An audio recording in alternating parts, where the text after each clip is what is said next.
We're live. So hi family, this is Verona and Dalian from Ancestral Voices. So just doing a check, can everyone hear us okay? Just drop a comment just so we know that everything is all well on the technical side before we get into it.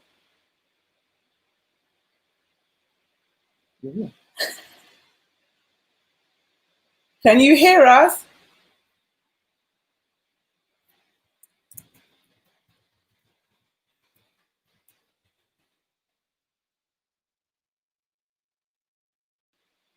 I think he said yes. Oh, Amani's here. So greetings everybody currently in the chat. Yes, you can hear us. Wonderful. So thank you so much for joining us, everybody, to help us commemorate our 10-year Ancestral Voices journey. So for those of us who don't know, I'm Verona and this is... Hi, I'm Dalian, everyone. Thanks for tuning in and joining us. We're happy to have you here. Great. And so it's just a chance for us to kind of interact with our audience and have some questions, and just to give thanks to everyone who's helped us on this journey and has supported us along the way, and just to hopefully have an open exchange. So if you have any questions, please throw them at us, or otherwise we can start talking about our journey so far and how Ancestral Voices came to be. So do you want to go ahead and start with? Yeah, go ahead. Yeah, cool. So for myself, I don't know who's watched a free 5-day e-course or not, so you would have heard my personal story. But for myself, I grew up raised in a Christian home, but not so much religious. So I always had an interest in things that kind of were outside of what people's expectations were in terms of spirituality and religion. And as I got older, I started questioning and wanted to learn more about my own ancestral ways. And what I found is all the information that I came into was negative and just, very fear-mongering. Stay away from that. I'm Jamaican, so I grew up in the house where there'd be stories about Obia and, stay away from it. It's witchcraft, it's evil. But at the same time, I was still very fascinated with it because I knew at its core there was something there to create such fear. However, it wasn't until I was much older and I met Dalian and we had certain conversations about spirituality, and we decided to use our creative skill set to come together and really change the narrative that surrounds this topic. And that's ultimately what Ancestral Voices is on my journey. I found it was very limited information out there to find. So it became quite hard. I felt very isolated in my journey. And so it was beautiful to be able to meet someone who also shared the same passion. And that was it. We were just so focused on putting out an alternative narrative. And so back in 2010, way back then, we set up our Facebook page after we had already decided to make a documentary. And that was it. It blew up from there. Facebook, this was back in the days before all the algorithm changes. So it was like an organic general interest of people just saying, wow, I love the content you're sharing. You're providing something different. And it was at that point we realized that we were not alone in this journey and that there is generally, an interest. But it's been suppressed for so long that we were like, cool, okay, we are happy to be the voice, and give the ancestors a voice. And that's ultimately what Ancestral Voices is to give a platform and a voice to the wisdom of the ancestors. Because deep in my heart, I knew that this was not something that should be left in the past. Deep in my heart, I was being called to these ways. I came to find out that these traditions are not the negative propaganda that we've been fed.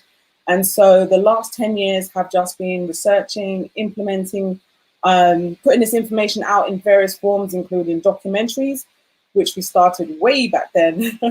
And now we've gone on to courses, books, and so forth. So yeah, the platform's grown from Facebook, now we're on Twitter, Instagram, all across social media, and just doing various different things purely because we've seen the need for this information. I feel that we've suppressed so much information from our ancestors so long.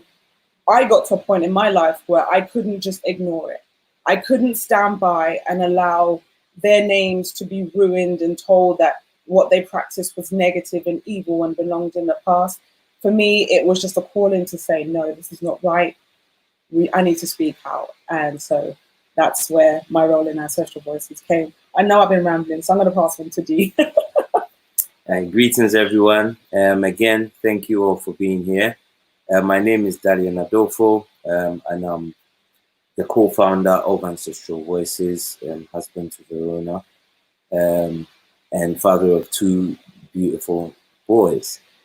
This evening, what we're celebrating this evening is 10 years of sacrifice and 10 years of the work for self-sustainability, the work to not only reimagine, but to reactualize African-centered selfhood.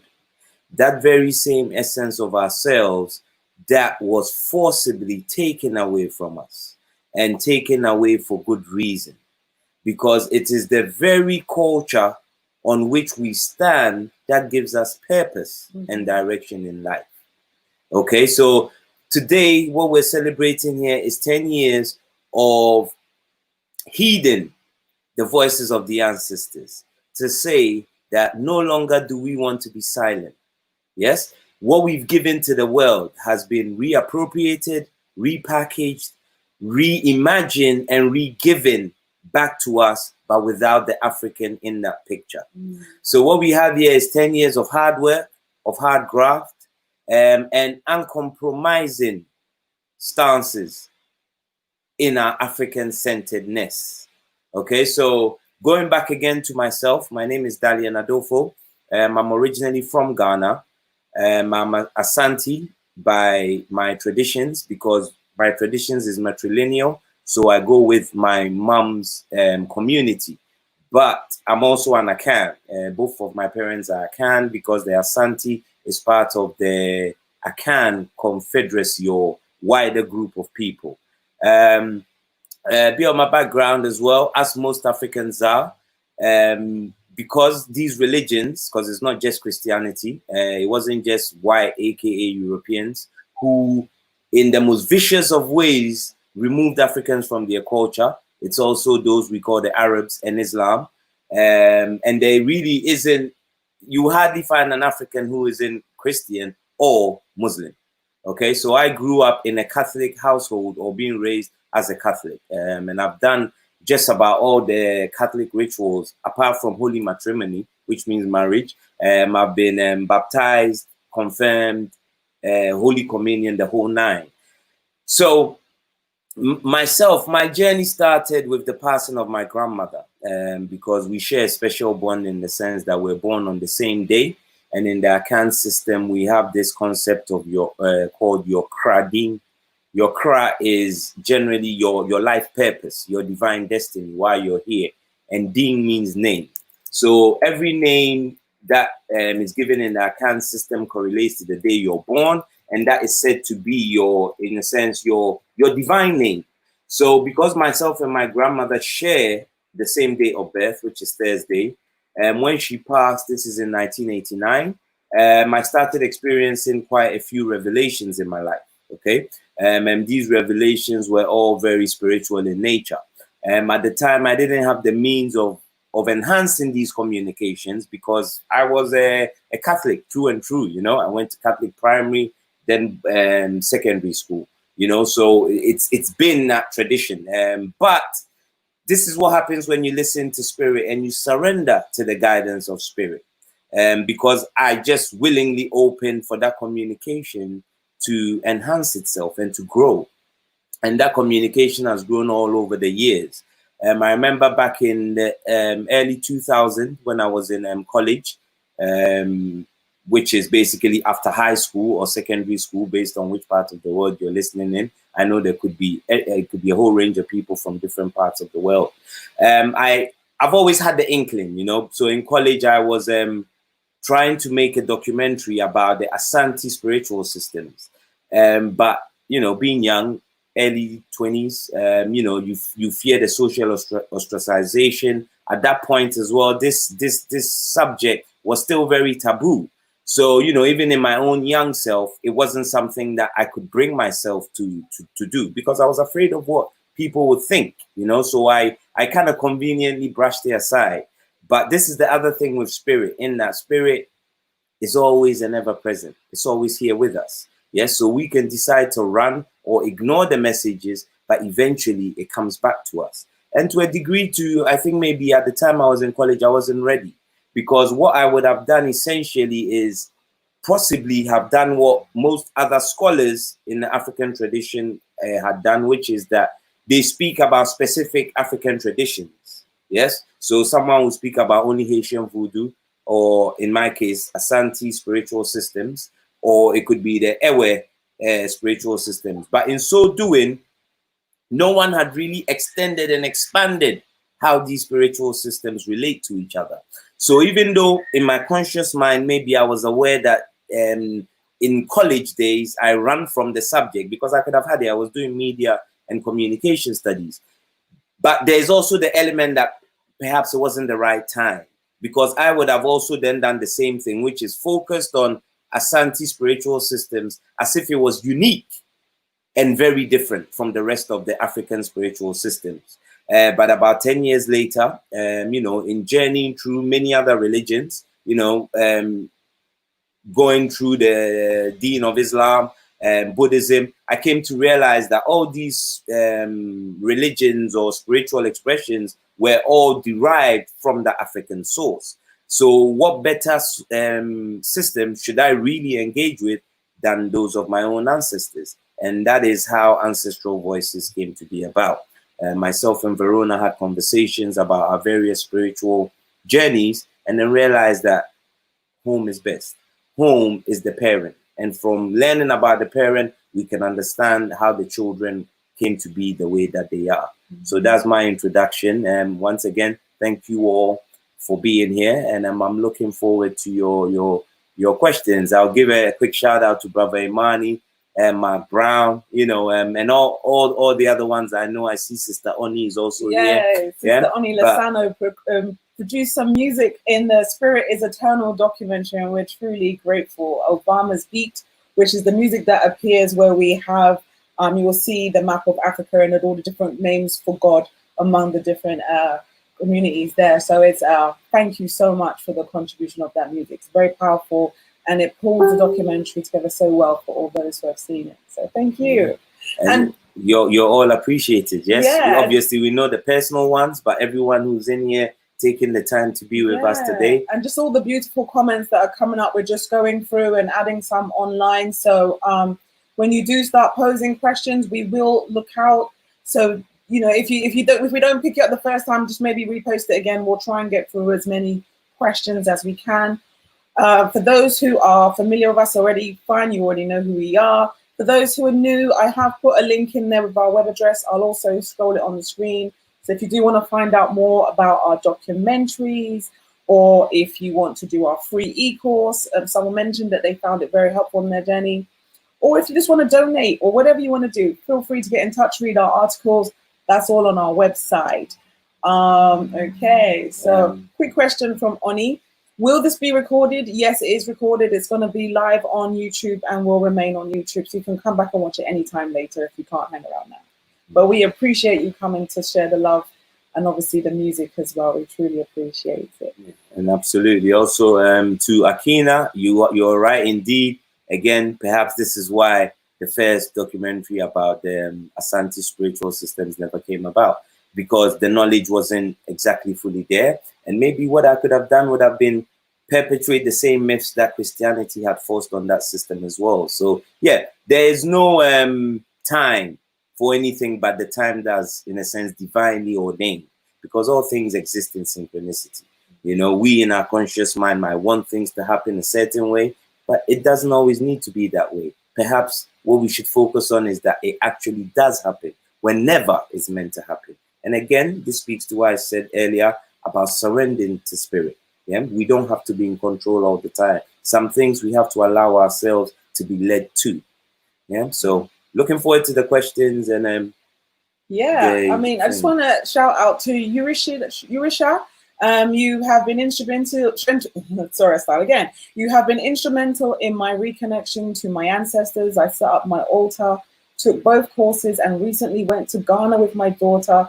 I traced my ancestry back to the Mendi from Sierra Leone. And that's wonderful, you know, like hearing stories like this makes us realize that it was always way beyond us. We were just the vessel for something much greater. There are so many of us who are trying to reconnect in our own ways, but we just lack a place to start. And that's ultimately what Ancestral Voices has done, is to kind of put this information all together so we can start to implement these teachers in our lives and just reconnect with that ancestral spirit that already exists within us. But it's just a case of, I guess, reawakening that knowledge, that memory, that connection. And once you do set up your altar, once you do call on your ancestors, you feel it, you experience it. Those changes will start to happen in your life immediately, and you feel their presence, and you know that they are around you, guiding you, and they will manifest themselves in your life in various ways. So I'm so glad to hear that story. And we look forward to hearing more as well. It doesn't have to be a question. It can just be sharing your experience of how Ancestral Voices has impacted your own spiritual journey. Okay, so the next one, that got to, all right, we'll answer Tangela Wilson's question, and then Stephen Harvey, I'll come back to your question as well. Thank you for asking that very good question. Okay, so Tangela is saying, there was a post today about the veil is open, and I personally felt the need to share that because this is something that I've been experiencing for the last couple of years, really, but definitely at the moment, particularly since quarantine, this time, the energy is very powerful. I don't know if anyone can feel it. You can see it. To me, you can experience it in daily life. We can just see the shift, everything that's changing. And I mentioned this in the coronavirus sacred spirituality video, that for everything always works in a duality. So for our physical reality to be changing, that means something is happening spiritual side first. One has the impact on the other. And at the moment, there are so many things going on in the world, but also if you pay attention to the tiny detail, have you noticed in your own life the amount of synchronicities that are happening? But this has been happening to me for years, but at the moment, it's just crazy. I see double digits every day. I'm now, if I think about somebody, they will manifest in my life some way, whether through a phone call, email, text, message. It's almost like our spiritual senses are being heightened at this time. So that's what the veiled meaning means, is ultimately where the spiritual and the physical realm become so intertwined that there's hardly any sort of time difference. You know, it's a time where if you're doing any form of spiritual work, you're likely to find that the impact is a lot quicker or more powerful. It's just now is the time where spiritual alignment is very important. And that's ultimately what the message of the veil being open is that spiritual channel is now open. This is why we're having these types of conversations. This is why African spirituality is no longer seen as a taboo. It was 10 years ago when we first started this project. So that's what the veil is open means. All right. Okay, so the next question is from Stephen Harvey. What do you think it would take, funds, contact, etc., to institutionalize your work? Brilliant question there, Stephen, because it speaks to something very important about the Black experience, in the sense that the institutionalization of any aspect of our culture allows it to live beyond us, okay? But again, as we do know, Africans, and when I say Africans, I mean Africans continentally and diasporically. You know, they use the other synonym of Black. And wherever we have African/Black achievement, we also have people who deliberately come to destroy it. Things like Tulsa, in America being an example. Even if we look at the civil wars in Africa, which we all know were all instigated by hidden hands. Yes, a lot of people have no interest in seeing Africans just being in a place of self-determination. To institutionalize our work, it will obviously require a lot of funds. But one of the first places that we need to really start with is, how do we disseminate the information out there as much as possible? Institutionalization is coming. We already have ideas on how we will, in the very long run, turn it into a almost like a foundation, yes, so that it can help others. But that's in a sense very long in the future. It's taken roughly the best part of about 8 years to be able to get our work and resources into institutions like Harvard in America, Cambridge, Oxford over here.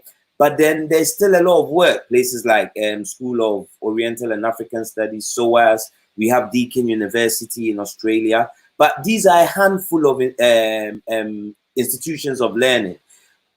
First, what we need to do is for this work to go and sit in the same educational spaces where we find most Black people, because we all are part of this educational cycle, right? So we all go into schools. So one of the best places for us to start is to make sure that this information is available to each and every, should we say, Black person. I don't really like that word because it kind of diminishes and puts us in a box. But then I'm also aware that it's not every person of African descent who wants to be called African, because it becomes also political. So I'll just use both. African, Black, let's put it all together. They all mean the same thing. The people who have melanin so dominant in their skin, they look like myself and Verona, okay? So let's try and get these learning resources into these educational spaces so our people can read them, get in touch with them, because many Black folk,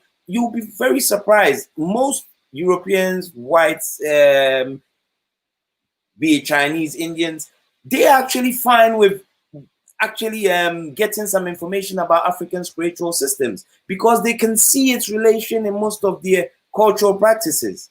It's usually African Blacks who are very anti this information. Because many are still under this illusion that this is some kind of devil worship, evil nonsense. That's their understanding of it still. So we need to have them in these spaces of learning so people can inform themselves better. That's the first place we start. Okay. So if you have any children or yourself, you're a student, go to your librarian, speak to them, send them our website link, tell them we have educational licenses. Purchase this, put this in your library, because there will be a child that will go into this library and come across this information and be like, wow, everything that my pastor or imam was telling me, it's all a whole bag of lies. There is actually, this is the truth about what is being kept away from me, right? So once we kind of have that decimated across all these educational institutions, then we can start looking at how we institutionalize it as a foundation. You know, how we look at how we can conduct even more research, because as a foundation, you can sponsor researchers to go into parts of Africa we couldn't go because we didn't have the money to go everywhere. And then we start building the knowledge. Then the knowledge becomes more expansive. So at this first point, let's start with go to your local libraries, go to your university's librarian, or go to your high school's librarian, or speak to your child's high school about acquiring our learning resources and having that put on the curriculum. Because before we can institutionalize, we first need to demolish the falsehoods and the lies, because that's keeping a lot of people under a spell. It's keeping a lot of people misguided. So let's break the veil, the false veil, and then we can look at institutionalization. So that's the best I can say, Stephen. Thank you very much for your question, by the way. And on the back of that question, actually, Akina says that Ancestral Voices was also a simple way to teach spirituality to my kids in a very simple way. So that's kind of our aim as well, particularly with the second documentary. We broke it down in such a simplistic way that anyone can understand it. And we realized, as Dalian just mentioned, we're with years of colonial and religious stigmatization on these spiritual traditions. So it was very important to us to make a clear map of how you can break down the core philosophies that can be found across the African continent, as well as the diaspora, and in a way that we can all simply understand. And once you do watch it, you're like, oh, this is not really the whole spookism that I've been taught. But as you mentioned, if you're not exposed to this information and all you've ever received is a negative propaganda, then that's all you have to work from. So I'm glad you found that useful, Akina. And thank you so much for sharing that comment. Well done for using it that way as well, Akina. And obviously in the near future, as time, and because, you know, Ancestral Voices is just us here, and we have to balance that around also raising 2 young boys. And, you know, we don't necessarily have the funds to be employing people on a full-time basis. But again, we didn't do Ancestral Voices with funds available.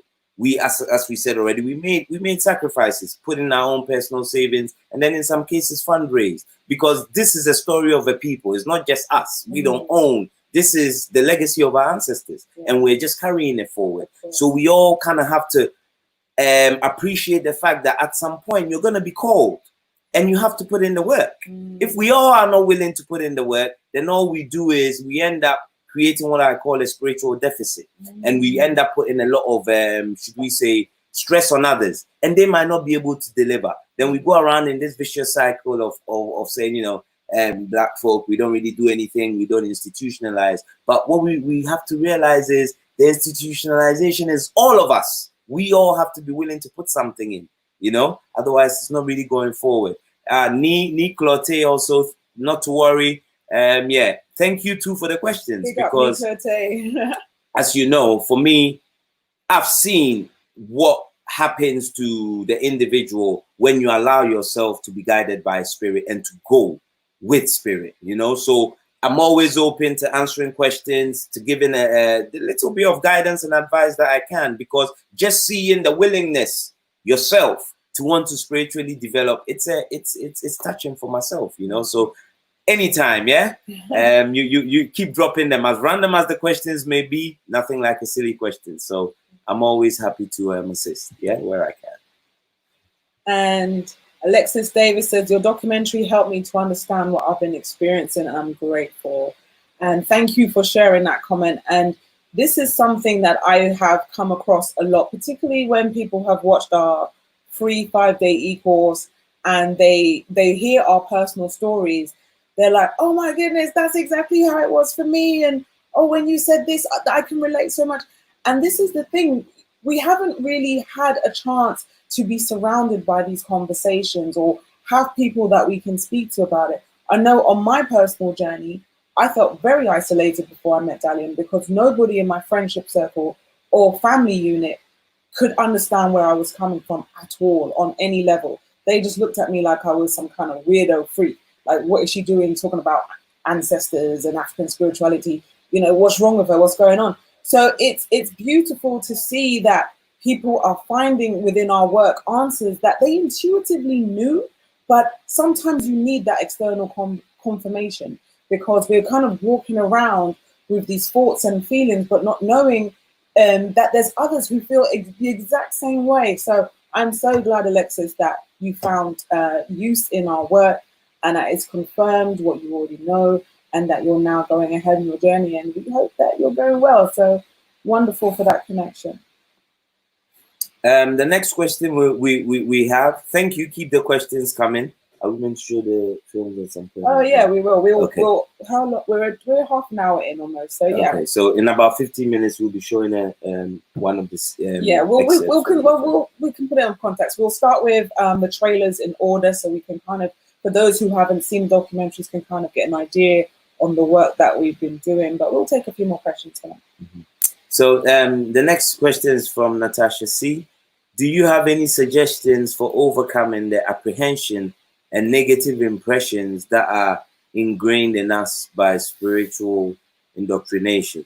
Absolutely. You see, you've asked a very important question, you know, Natasha, because when you think about it, why do you need to have apprehension about something that is supposedly supposed to save you?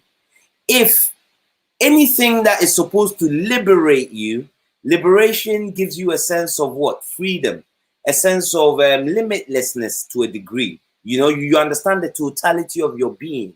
So the very fact that you feel fear within a particular tradition should tell you that that tradition really it's not for your full benefit and development, because rather than it inspiring fear and apprehension, it should be inspiring feelings of boundless potential and limitless ability. The main suggestion I can give you, right, Natasha, is I think there was even a book by this title, Regardless of the Fear. Feel the fear, but do it anyway. Do you understand? Because spirituality is about breaking shackles. And these shackles usually they start off in a mental space. So it's about being able to have that experience of fear and still saying, you know what, I'm not held down by this fear. Yeah, I can overcome this fear, and I will overcome this fear. So spirituality also requires courage. Courage, and in a sense, a conviction in your total ability. These are the main suggestions I can give you. You have to feel that you're worthy. Remember, the only reason you've taken a physical vessel is because you have a purpose here. What is that purpose? So work towards that purpose, because what really is there to fear? Because even death is just another opportunity for you to start again. In the African worldview and perspective, when we die, it's not the end. You have opportunities, what we call your spirit, that energy that is within is always and forever here. So there's nothing to fear. Even if you do have feelings of fear, feel it, but get on with the work. Because you have work, purpose here. Continue working on that purpose. Yes? Not even believe, know that you can overcome the fear, because you can. You have the tools. It might not be consciously just yet, but you can. One of the things I would advise, spend quiet times and ponder on the origins of those fears that you have, because you will find those answers even as you have that dialogue, which will not only be with yourself, but will be with all those ancestral memories that exist via your DNA. As you spend that quiet time, you connect with these voices, these memories, and you will find the answers to how to move forward. So I hope those suggestions are useful for yourself in that regard. And also, Natasha, what I would recommend is, I think you've asked a very good question, because this is something that many of us struggle with. So I would say, if you haven't already, try our free 5-day e-course, because the way those videos are laid out and broken down, we particularly cover that in day number 2, where we talk about the sort of negativity that surrounds the subject. And I think once you watch those 5 days, you will have more of an understanding of what these traditions involve. And it does take a lot of the fear and stigma away. And I think you may find that helpful. So in terms of getting over fear, one of the main things you can get over fear is actually really start to study what you're scared of. And once you actually understand it fully, I am sure many of those fears will disappear, because then you start to realize, actually, what I'm ultimately scared of is myself. And for me, I found, as I mentioned at the beginning, I wasn't very religious growing up, but I did grow up in a Christian home. And the first time I lit a candle in honor of the ancestors, I cannot lie, I was genuinely scared. I thought something was going to happen. I don't know. I've obviously watched too many Hollywood movies, and I was expecting something to jump out or something to come through the wall. So I was a bit freaked out. But I can tell you that didn't happen. It was actually a very calm experience. And ultimately, I was just calling upon aspects of myself. Those DNA from my ancestral lineage, I was calling and awakening myself. And this is what I always say, is that ancestral reverence is awakening your own DNA. You are tapping into all that infinite potential of yourself, all those memories going back generations. That's all it is. So I would say, alleviate your fears by researching fully, kind of discarding what you've been taught previously and learning new information. And that will help you, definitely. And you can also ask your ancestors to help you and guide you and get over the fear. And you will find it goes. You really will. And let's see, do we have any? Lily Ray. So Ray. We have a question from Lily Ray, or maybe Raye. So apologies if it's been mispronounced. But yeah, Lily is asking, what do you think about spiritual bath? Any advice to do one? It depends what you want it for. That's the thing. There's baths for different purposes. So a spiritual bath isn't just one bath fix all. There's different things. So it depends on what you particularly need. Okay. So with spiritual baths, each spiritual bath has a purpose, as Verona was already just saying a few minutes ago. Each bath has a purpose to fulfill. So I cannot give you a advice on how to do a bath if I don't know what the concerns are that you're trying to alleviate. However, we might have, and it's possibly also one of the most useful of all the spiritual baths. Because again, remember, when we're talking of spirituality, we're talking about the microcosm, that is us, the small version, versus or in connection with the macrocosm, that is everything in nature that we experience. Okay, so we look at even natural elements that you could use in that bath. One of the key things that we should always engage in, because just like each and every day you will take a bath, because by you interacting with the various things that you do in each day, you need to wash them off, don't you? In the same way, we all come from a history, none of which is our fault. We're just in the present moment coming from that. We all have a lot that we need to shed. Even the highest trained of be it babalaos or hooligans will find time to do what we call a cleansing spiritual bath. And that, I believe we can share that quite easily, because everybody needs to clean themselves at some point.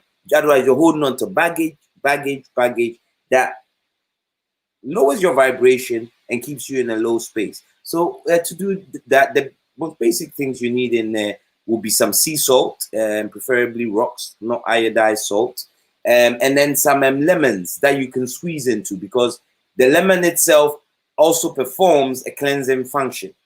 Okay, so the salt and the lemon should be enough to give you a cleanse, if you want to call it, because really there's nothing like basic in spirituality, really, but just for the context of understanding, that is a spiritual bath that you can do yourself without any, if I want to call it, any extras that might, make matters a bit murky. Just have some salt and squeeze some lemon in there. And what you can do as you're having that bath, you can even rub the lemon over your skin and speak about the things that you want to cleanse from yourself, from your mind, from your daily experiences with others, to shed all of that weight, because some of these weights can hold us down and prevent us from many things that we'd like to do in life.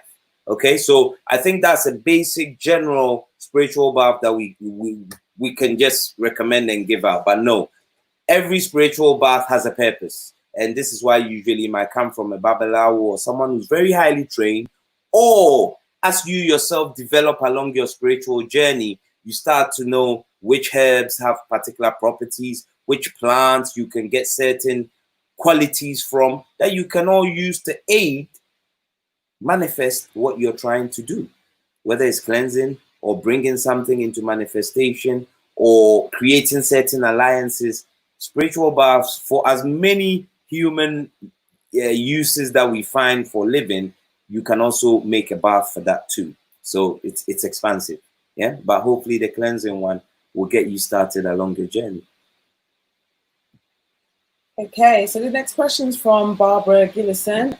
How do we reach the ancestors? Is there a book that you can recommend? Well, as I mentioned earlier, your ancestors are literally you, so you can at any point in time make that connection and call upon them and invite them into your life for guidance or whatever it is that you're trying to achieve. We actually do have an article on our website titled Communicating with Your Ancestors that breaks down all the different ways. So just, one of the ways we mention is to pour libation, which is the act of pouring water on the ground. So you can literally pour water, call on their name, and you make a petition to them. You can call on them for guidance or protection or whatever it is. Another form is you can light a candle in their honor. And so communicating with your ancestors is very much a personal thing. There's various ways you can do it. You don't even necessarily have to have an altar. We do suggest people get an altar because for many of us, having that focal point does help. But as I mentioned before, your ancestors are you. So you can just use your own mental connection to connect with them. But that article does explain various different ways that you can do that.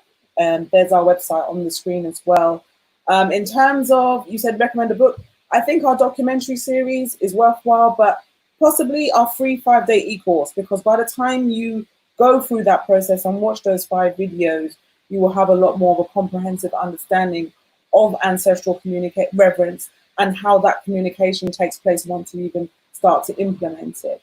So for those who are not familiar, once you do start to contact your ancestors and call upon them and invite them in your life, they will appear in different ways. So one of the most obvious ways that happened with me, particularly when I first started my journey, was I saw numbers. That was my first thing that alerted me to their attention. So I kept seeing numbers, repetitive numbers all the time. In my case, it was the number 11. Now I can see all sorts. You will also so that's synchronicities, not necessarily numbers, but synchronicities in general. Another thing that may start to appear is just signs within nature. So suddenly you may find that your relationship with animals change. You might go walk down the street and suddenly, I don't know, dogs, cats, foxes, rabbits, whatever, they are just suddenly drawn to you. Or you may start seeing a particular animal all the time and you're like, this is more than a coincidence now. Why am I seeing you all the time? As I say, there's no such thing as a coincidence. It's a spiritual message. And often when this happens, your intuition will know. Your intuition is your ultimate guide when we talk about spirituality, because you are led from within. So when you do have these moments when it occurs, you're like, oh, I see. That's why you've come into my life. Whilst we're on the subject, I'll also recommend to people that if you do see a particular animal, you can also just have a look online to see what the symbolism of that animal is. And maybe there's an extra message that you can pull from those learnings as well. So that's what I would definitely advise to people. But always follow your intuition, and your ancestors can come in the form of dreams and all sorts, conversations you overhear, just in forms of getting messages that you need that are applicable in your life right now. So once those experiences start to happen, you will definitely recognize it. Also, our book, Ancestral Voices, Spirit is Eternal, there's a whole chapter on ancestors in there that explains be it the concept of ancestorhood and also ancestral communication. So feel free to, you can download the first chapter for free off our website. But another book also that expands extensively and is a very easy and very, very insightful book to read is a book by the Dagara healer Malidomasome called Of Water and Ritual, because he also shows you clearly how his of water and spirit, sorry for that, how his spiritual transformation came about from his ancestral connection. So it will also give you some ideas, because chances are, Barbara, you're already experiencing ancestral communication, but you just can't recognize the form of the communication. Yeah. So those are the two books I will definitely recommend when you're ready to do some reading.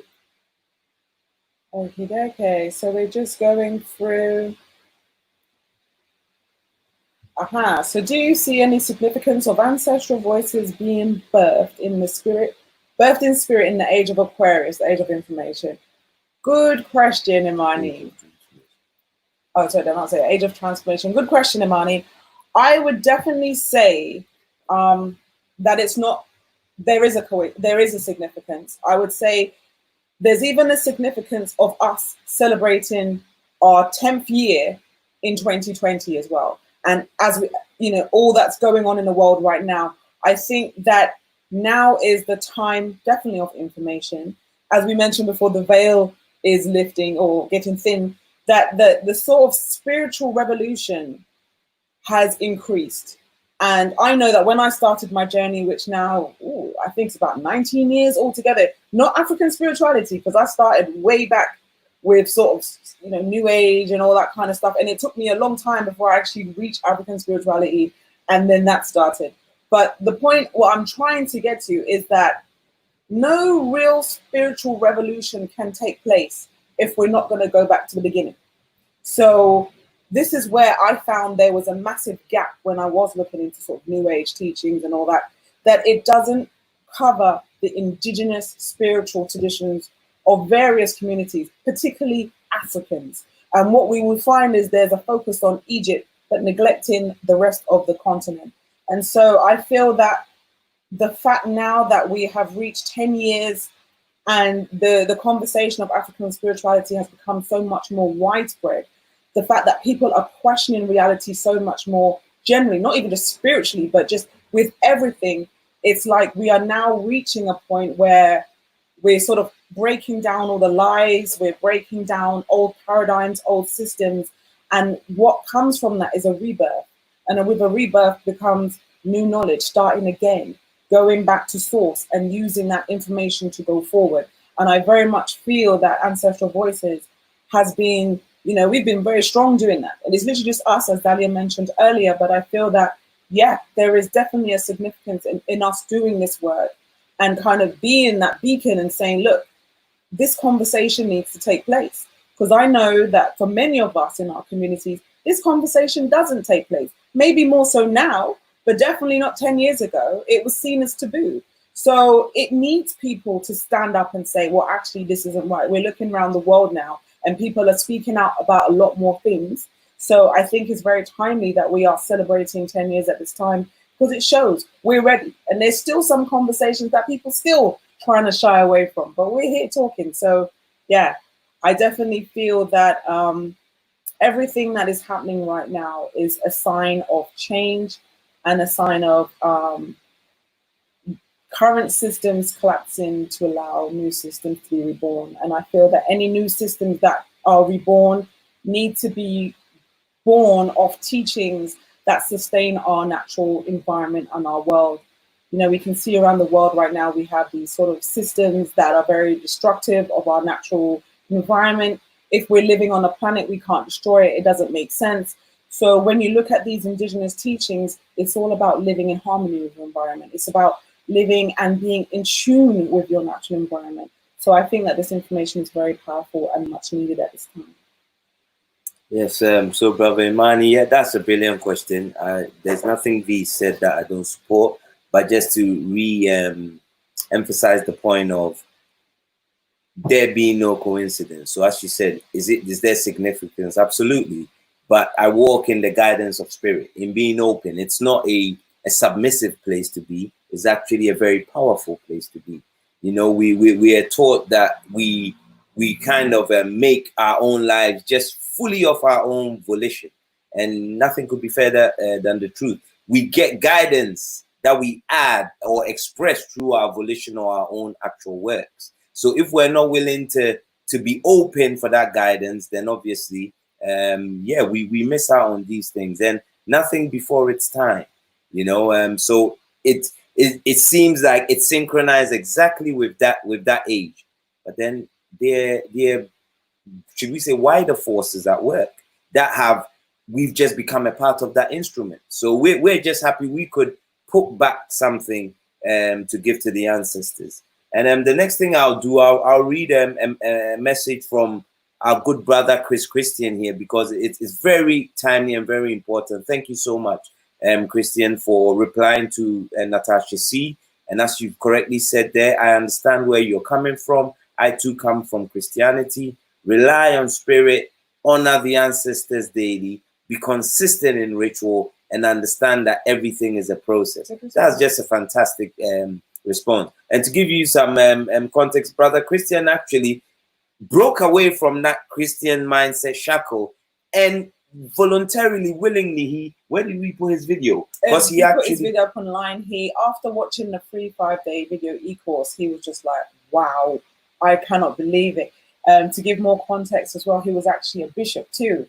So he was really high up in the church system, and, you know, just had to kind of have a mental check with himself and say, I can't do this anymore. I just can't. And so I really respect him for the stance that he's taken, because it's very brave.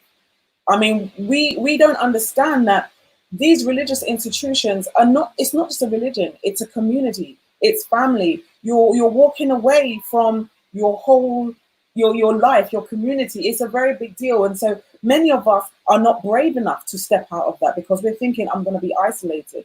I'm not going to have a community around me.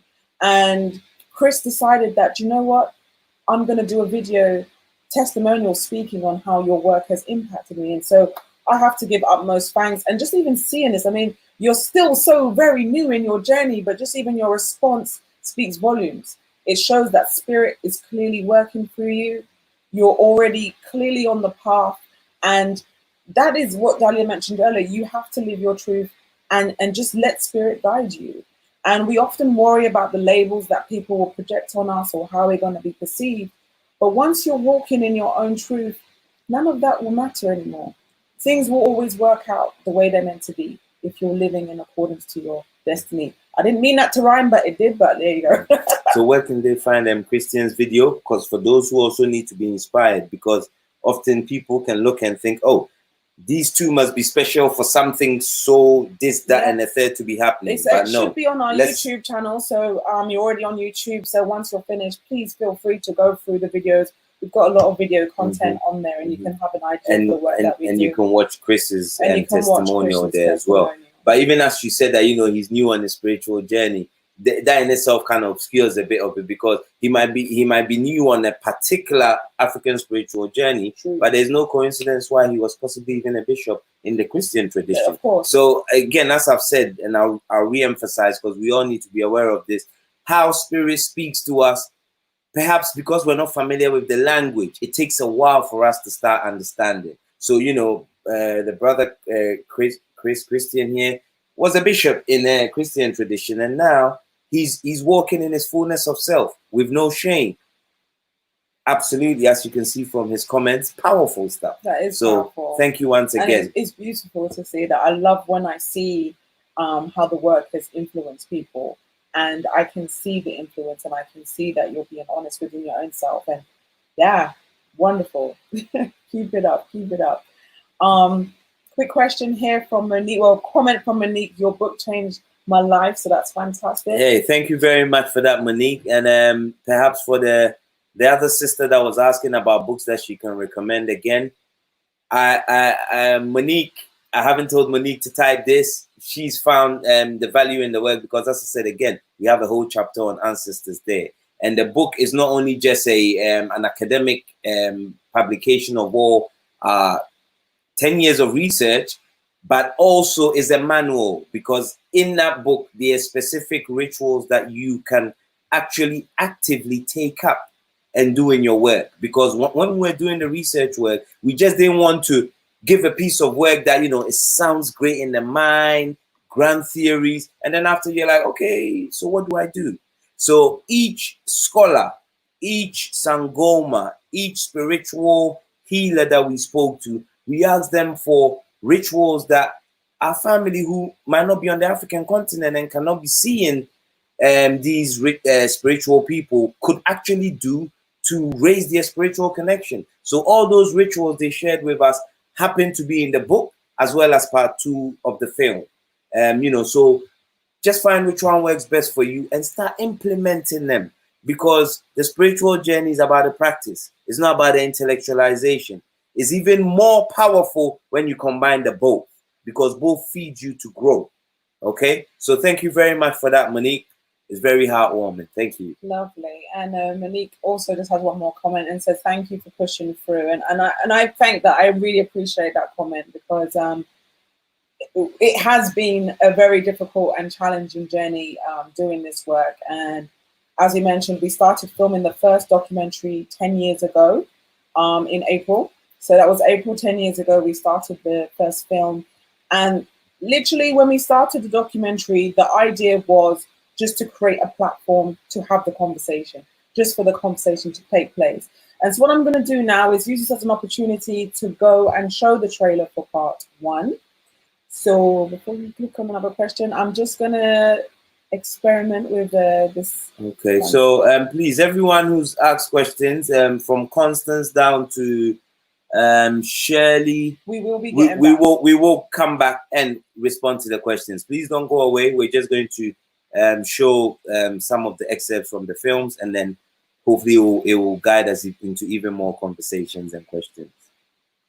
Yep. So what we're going to do now is watch the first documentary. This is called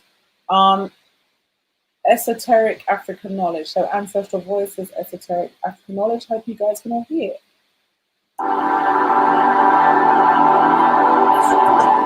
If this something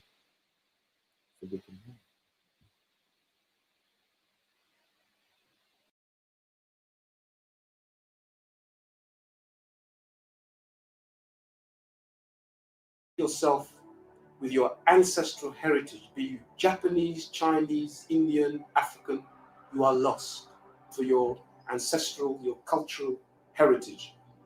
Because if you're asleep to that, you are asleep spiritually. And if you're asleep spiritually, you can be oppressed and manipulated.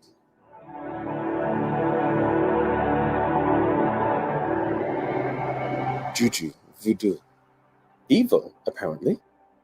If you want to say Obia and Juju and Ifa and everything else, African is evil.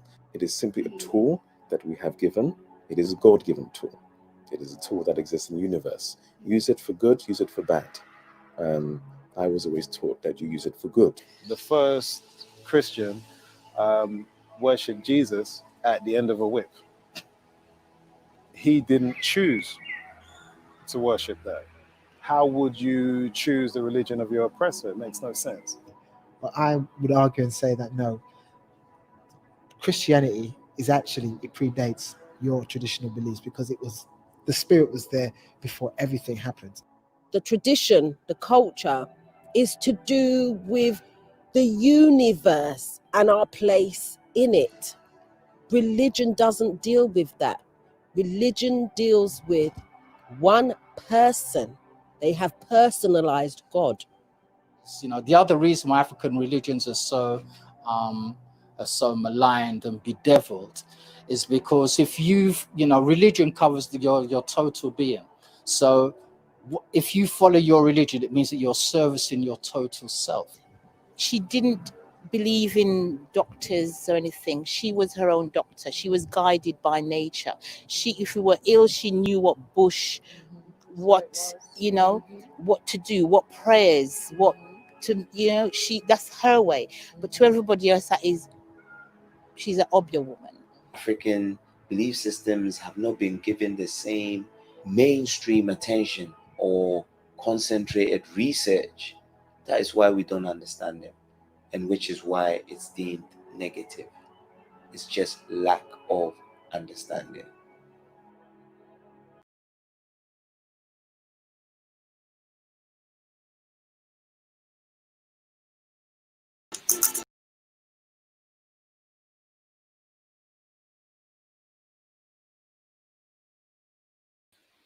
Hello. So hopefully that transition wasn't too messy.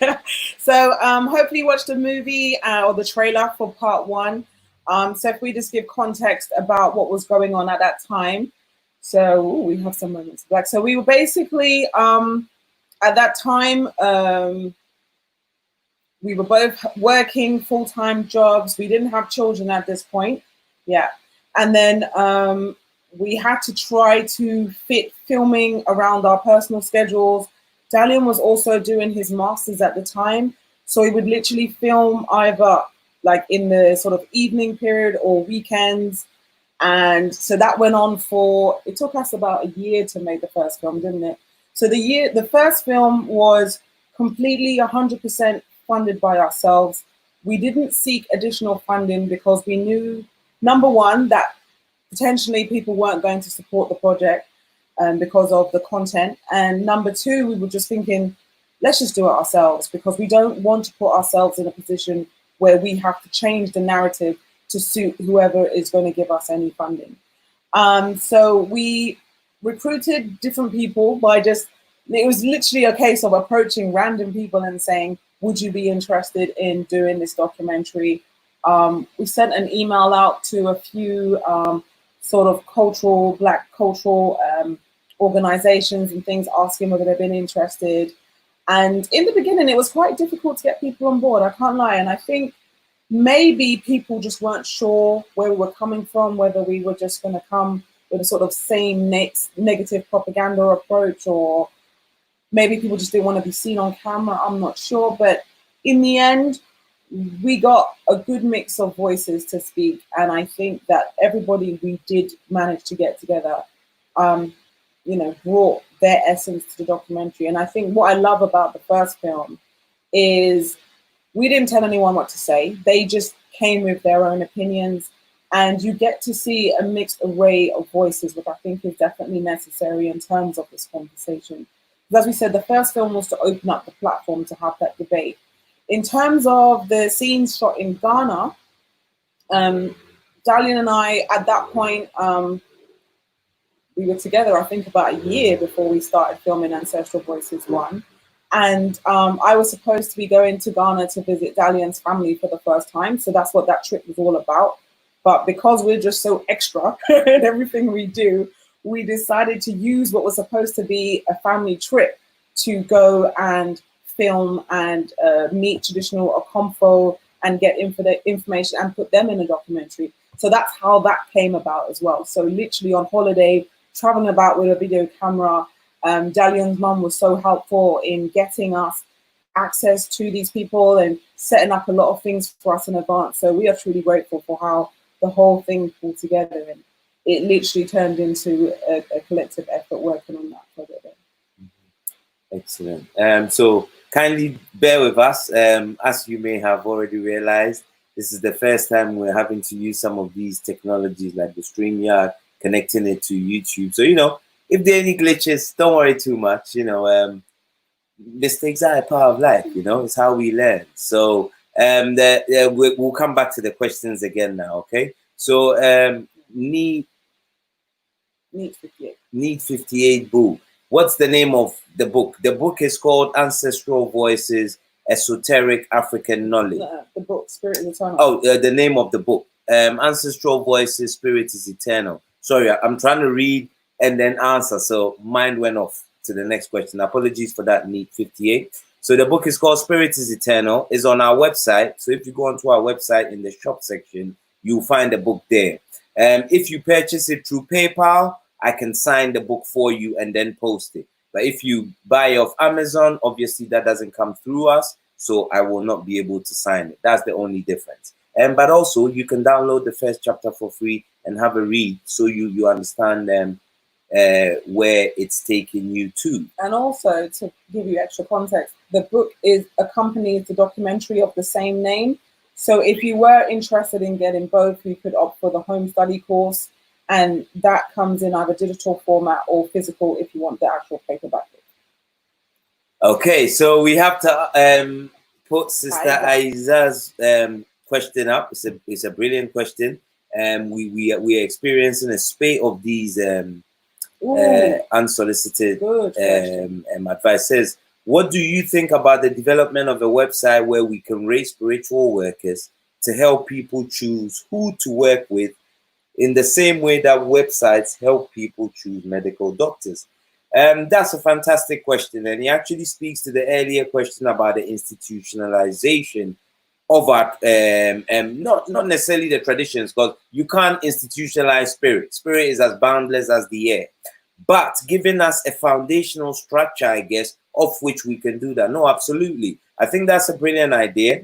And it's one of these things that will come in time, because personally, and it's not my place to give all that information as of now, there are few African-centered spiritual organizations that are looking to come together and have, yes, a portal of such information where you can then be rest assured that the person you're going to see is actually worth their metal, or they've gone through the right initiations, and they're not just some Facebook avatar scammer, someone who's going to scam you for your money. So that is definitely coming. I would say give it within the next year or so. I hope you're on our newsletter emailing list, Sister Aiza, because you'll be able to keep up with that. We send out quite a lot of information regularly, but there are many things in the planning, not only in the UK but in the United States as well as on the continent, where we're going to look at how we can join and connect all these dots and have a portal of information. So people who are interested in reconnecting back to their culture and traditions have a safe place to go and a safe place to get, as you said, the correct type of recommendations and not be scammed. So fantastic question. That's coming very soon. So please sign up onto our newsletter if you're not there already. I've just seen Ruby's come say, oh my God, I've missed the live. You haven't missed it. We're still here. Don't worry, we're still here. So please join in the conversation. If you have any questions, please let us know. And I think the next question, again, as I said, bear with us, you know, still getting it right. Taiwo Williams, thank you very much. Hey. I'll be supporting you and buying your book. Already downloaded the doc. Beautiful sister, thank you so very much. We appreciate you. Yes, and yeah, keep learning. Also read some of those free articles because there's a lot of content in there too. Thank you for your blessings on our 10-year Ancestral Versity. We are definitely glad to be here. To be honest, it actually doesn't even feel like 10 years. No. But you know, perseverance and persistence is key. Thank you for your appreciation too. The next question comes from Karen Marsh. I have an altar, but I have not noticed anything. I have read your articles and I'm not noticing anything. Could there be a blockage? Okay. I would say that maybe you should try watching the documentaries. I don't know if you've already seen the documentaries, but I think that once you kind of get access to that information, you will start to realize the type of things that you should notice on the back of ancestral communication. So I spoke on this earlier. I'm not sure if you were tuned in at that point, but I spoke about ancestors normally come in forms of dreams. You will start noticing things within nature, maybe start seeing particular insects or animals coming into your life. You may start to experience lots of synchronicities in various different ways, whether it's numbers or a particular name that keeps coming up or something else. These are the type of things. And with ancestral communication, it's very subtle. It's like we're looking at the little detail in our lives. It's not necessarily something that glares out at you. It's the tiny sort of detail that you become consciously aware of. And so it's those type of things. Personally, I mean, obviously we need to know more. But I couldn't say there was a blockage.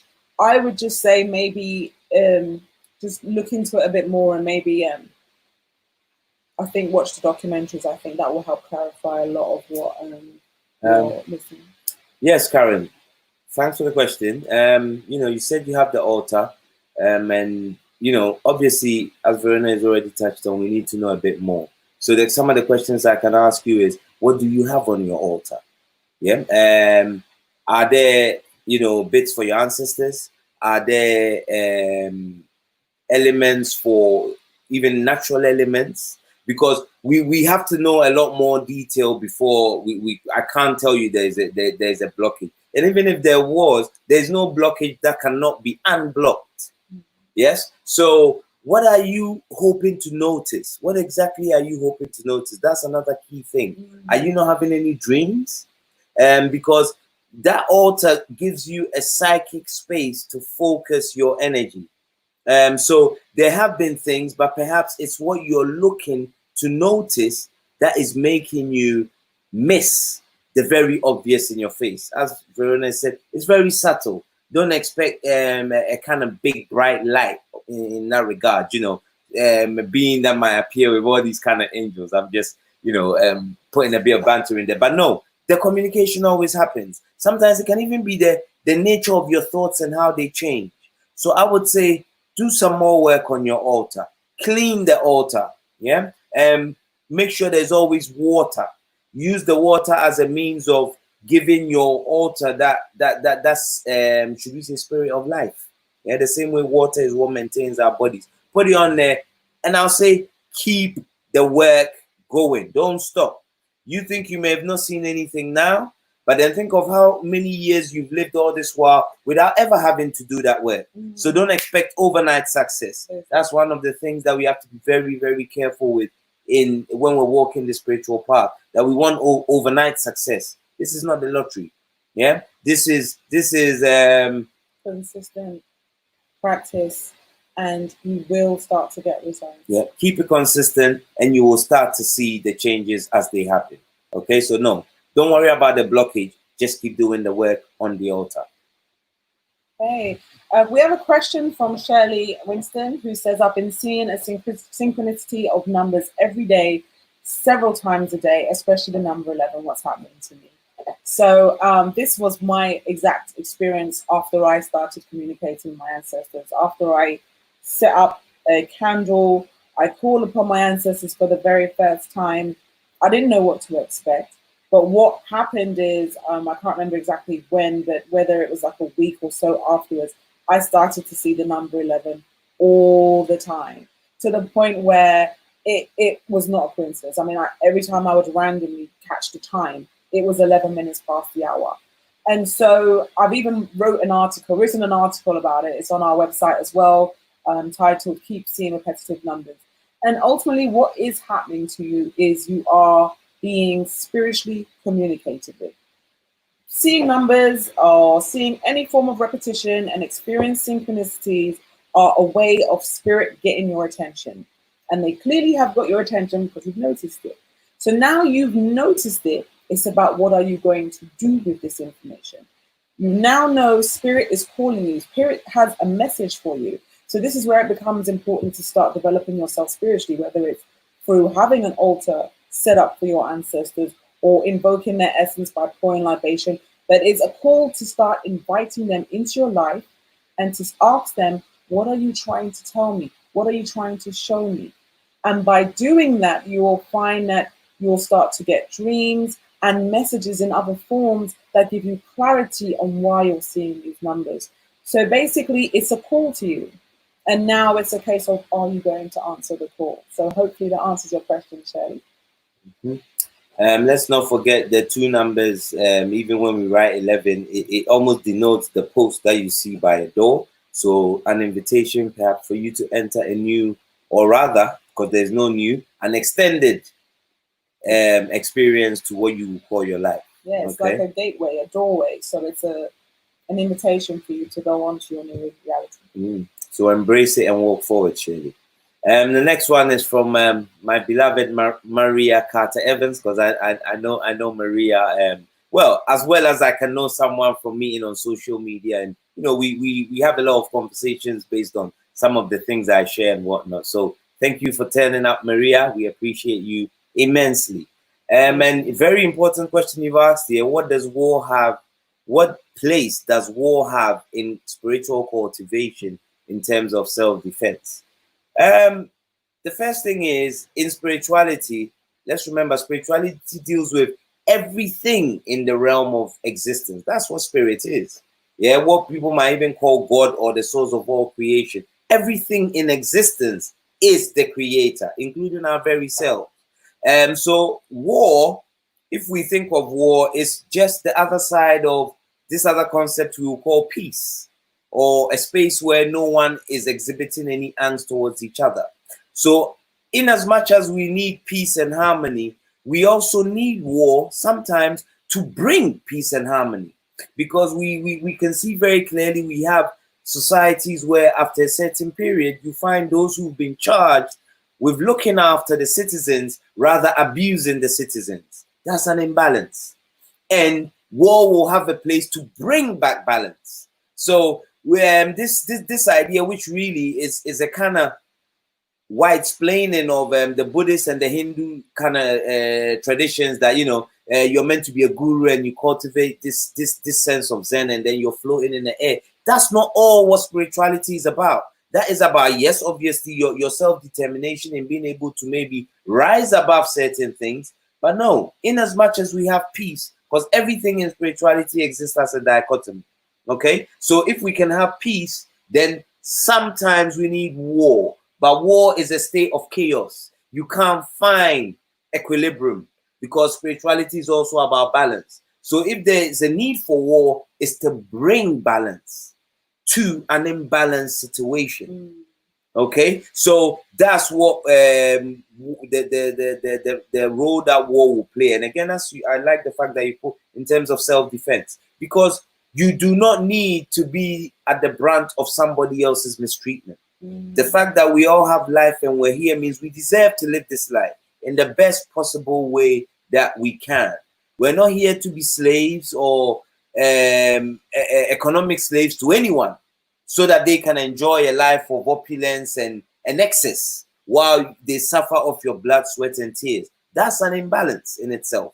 So at the time when the balance calls for us to action it, it will be action. So yeah, war also has a place in spirituality. Spirituality is the totality of all of existence.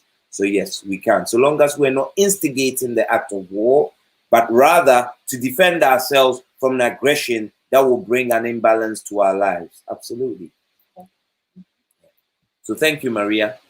Also, a question from Jeff Dupree: how can I get Ancestral Voices DVDs in the US? And yeah, we ship to the US all the time, so that's not a problem. So wherever you are in the globe, we will ship to you. So please go ahead and enjoy the documentary. So if you place the order of our website, Jeff, it will be shipped to you. The US is actually one of where we find our biggest fan base. So just bear with us again while we find another question, because we wouldn't want anyone to think that we have intentionally not answered your question. Yeah, so Hope Power Roman says, I agree, the book and the 5-day e-course and video changed and affirmed my life too. So thank you.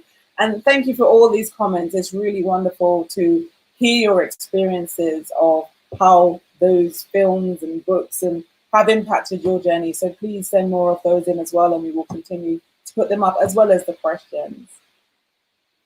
Wow, excellent. Alexis Davis, beautiful, beautiful outpouring, because you've touched again on the first point that we made when we started discussing the institutionalization of our spiritual traditions and culture. So it doesn't get lost, because as we can all see, it's fast disappearing. And because they have imposed so much, particularly on our African spiritual traditions, that, and because it's mostly being kept in the oral format, and over time, people are constantly now going back to the religion of our colonizers, some of this knowledge is getting lost. So it's very important that we institutionalize it to a degree, so that at least we have some base information from which people grow. So Alexis says I started my Black psychology course with Ancestral Voices this past semester, and it really helped the students understand who we truly are. Absolutely. You know, let's not forget again, people, that what we call African spirituality is not religion.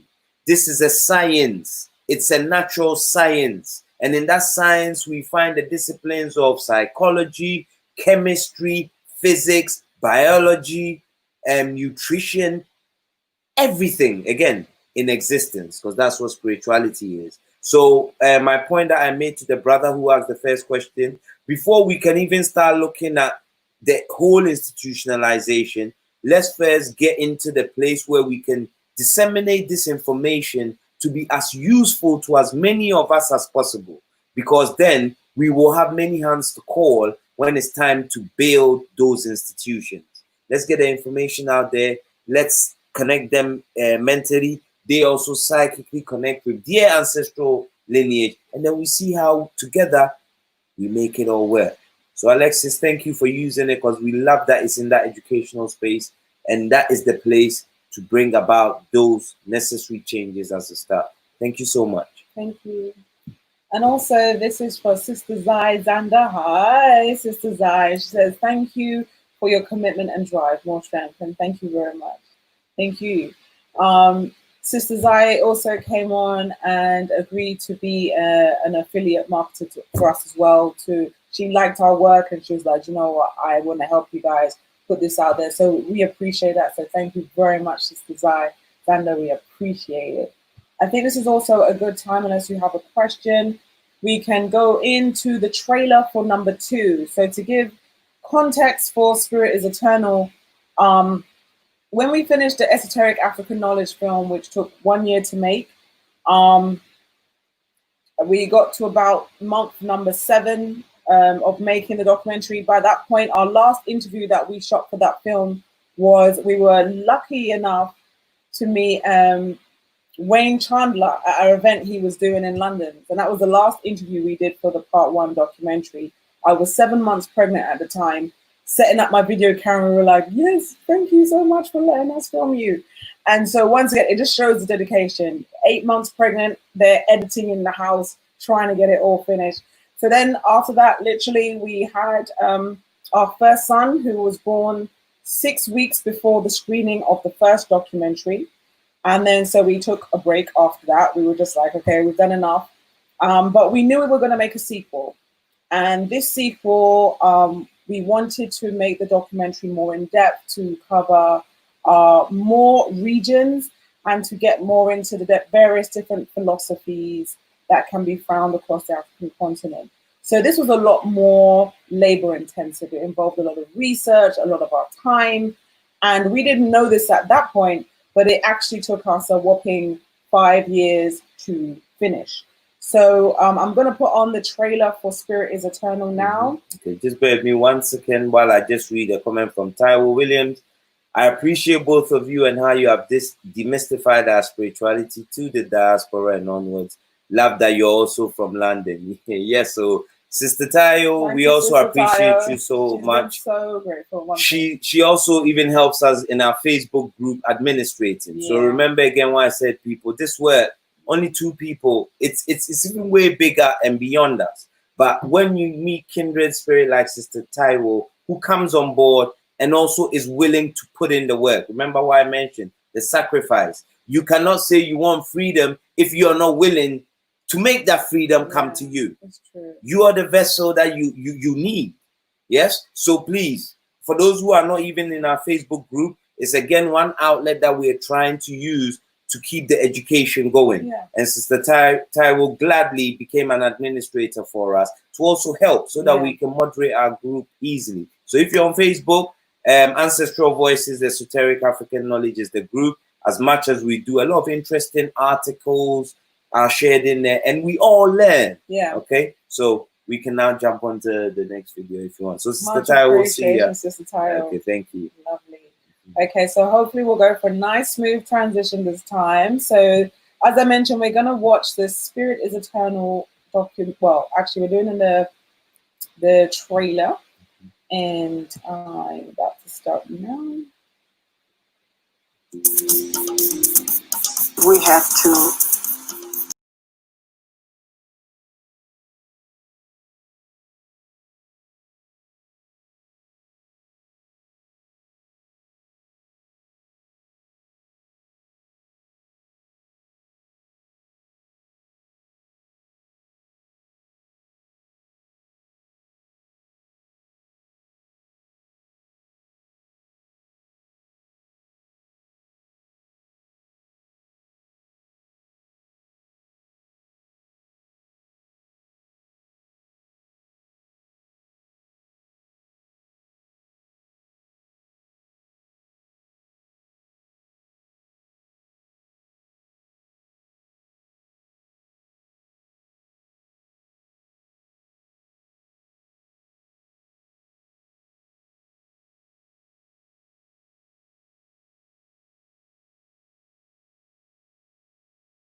force. Ours become idols, theirs become icons. We can go on and on and on these double standards. Okay, so we're getting comments through saying that the audio wasn't working. Could you hear the audio on? No. All right, we're going to try that one more time. All right, and then, okay, let's try again. Sorry, the live technical thing, that is hard. So we're going to try one more time. Hopefully this time works. If not, we'll go straight back to the Q&A.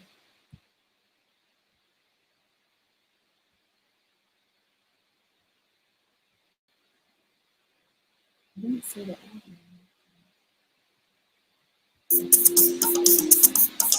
have to sankofa. We have to pull from the back what made us strong and use it right now. The oldest, Just know that we go on our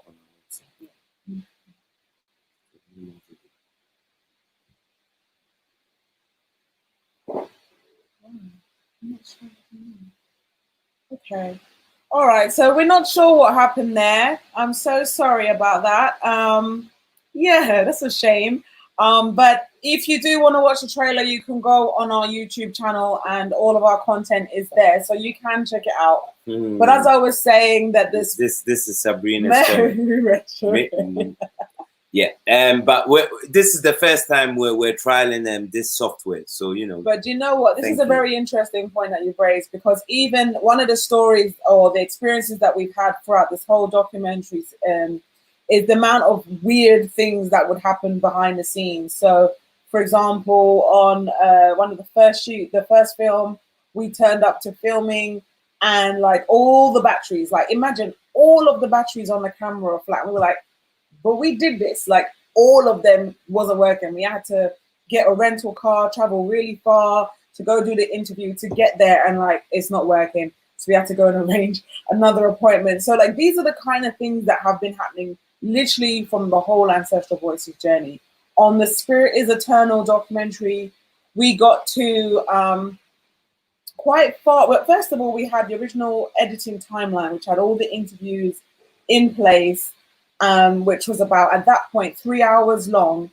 And then the hard drive that we were using to store the data started to crumble and break down and crash. And I managed to export it, like on the very last time, the last try, thinking I've got to try and save this thing before the drive cuts out. We literally managed to export the documentary. Otherwise, we would have lost 5 years of work before it even got off the ground.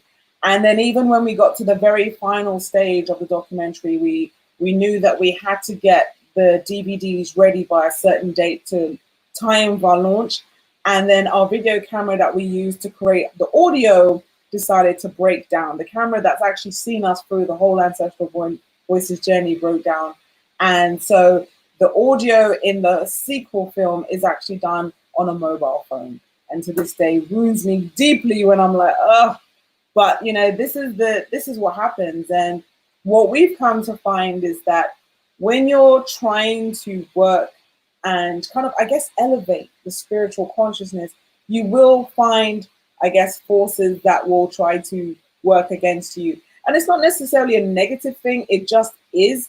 And it's just seeing how determined are you to work and prove that this is what you want to do. So it's like an initiation. You're being challenged, you're being pushed to the very last level. It's like, how far can you go? So I'm grateful that we made it to the other side with the projects complete and saved, and yeah, overcoming all the hurdles that we faced. So Lily Ray is asking us again. My boyfriend asked how he can connect to his ancestors as he's originated from Haiti.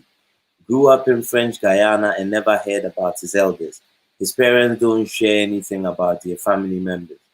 You know, for most of us in the, again, African Black, let's use that again, try and catch everybody who has a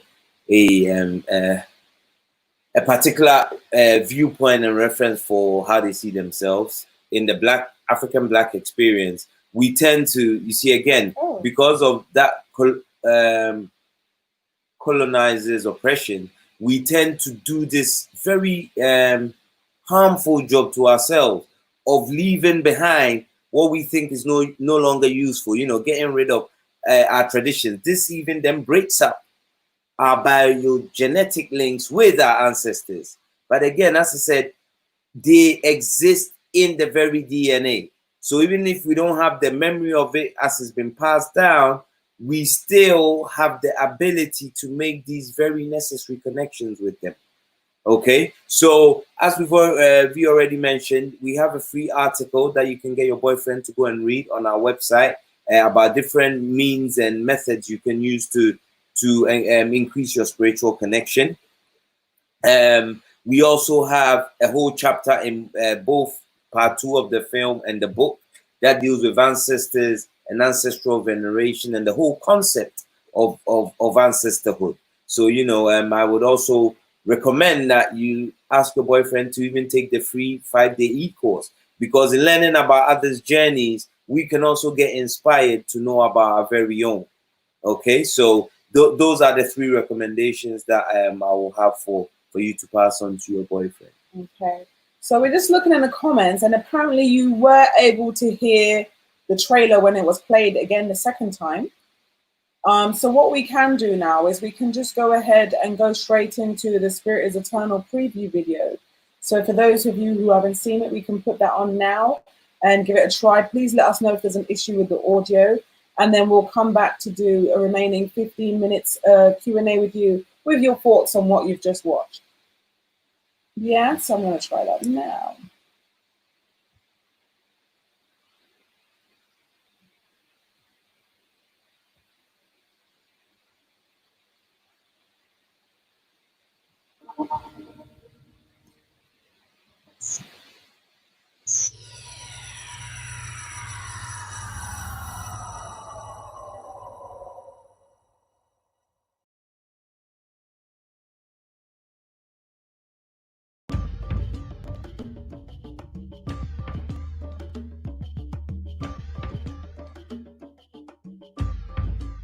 Across all African communities, spirituality is at the core of their existence.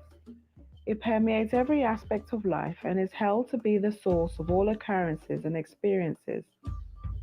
All things in creation are deemed to be sacred as they contain the essence of the Supreme Creator. So what does African spirituality entail?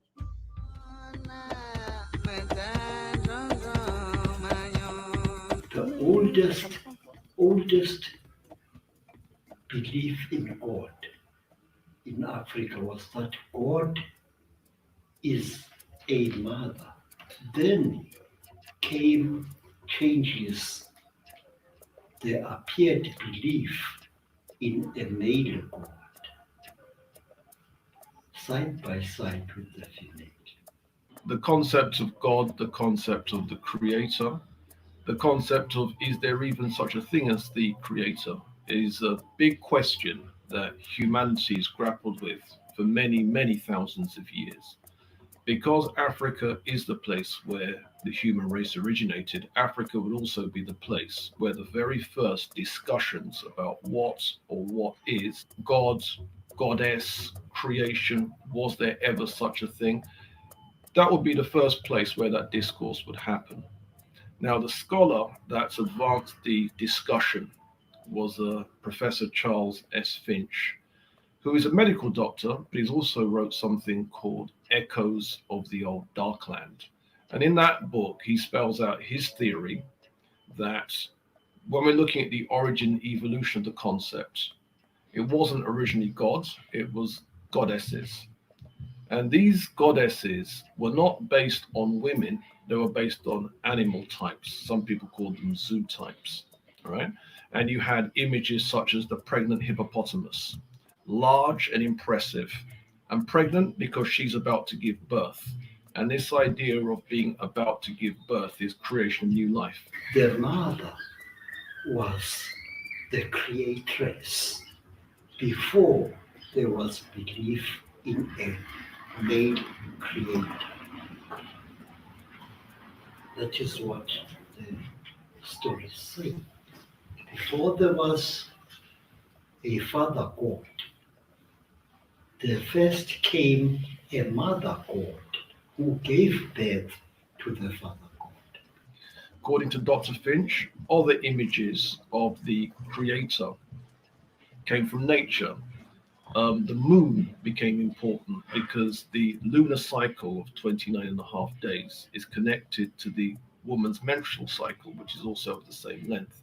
So the moon was associated to be female. So essentially the elemental powers of night and darkness, sun and moon, these became important as well.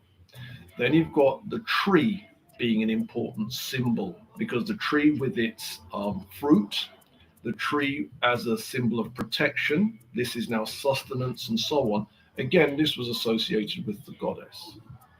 Now, at a later date, we get the evolution of male deities. And this is when humanity rose to a position where people understood that males and females were important, just as important in the whole concept of reproduction. We know that God is the one who gives food to all that exists in the universe. So in this sense, we call him generally Papa Bon Dieu, meaning Papa God, Papa Almighty God. However, when things go bad for us and we are in problems and things of that sort, we know that who we call is Bon Dieu Maman Moi. That means God who is my mother. So in fact, this is the way approach of the voodoo. People toward that Almighty that we know, that we believe is a feminine figure. Because in our vision, life can only come from a woman. God for us, the image we have of God is one of a woman. I can't view all creation as reflection of God. We start by, our creation story starts by saying God created a thing, singular, a thing, not things. This is another way of saying that God willed and became. In the becoming mode, he assumed energy. So you have wisdom, God, and energy. Of course, matter is congealed energy. So human being is matter and divine spirit. The body is the matter, and all created things disintegrate. But the divine aspect of man lives on forever. It's immortal.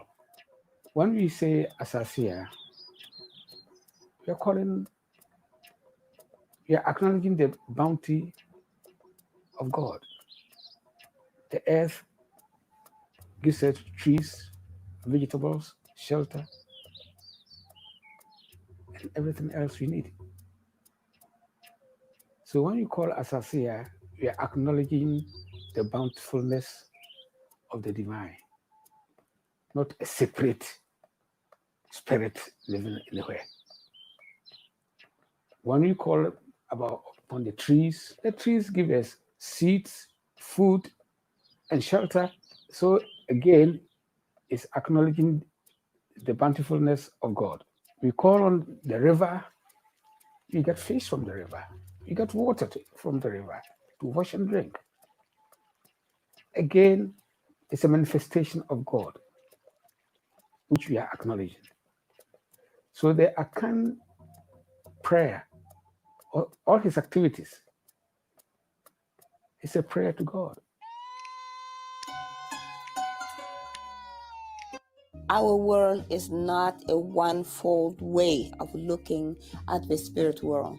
And that's why we have many, many different spirits. And each one of these spirits have a specific function. And so we don't have a one box fits all. Each spirit comes in and plays a particular function in your life that is not like the other spirit involvement in your life. And so that the nature spirit function is to basically help you through the different crossroads in your life.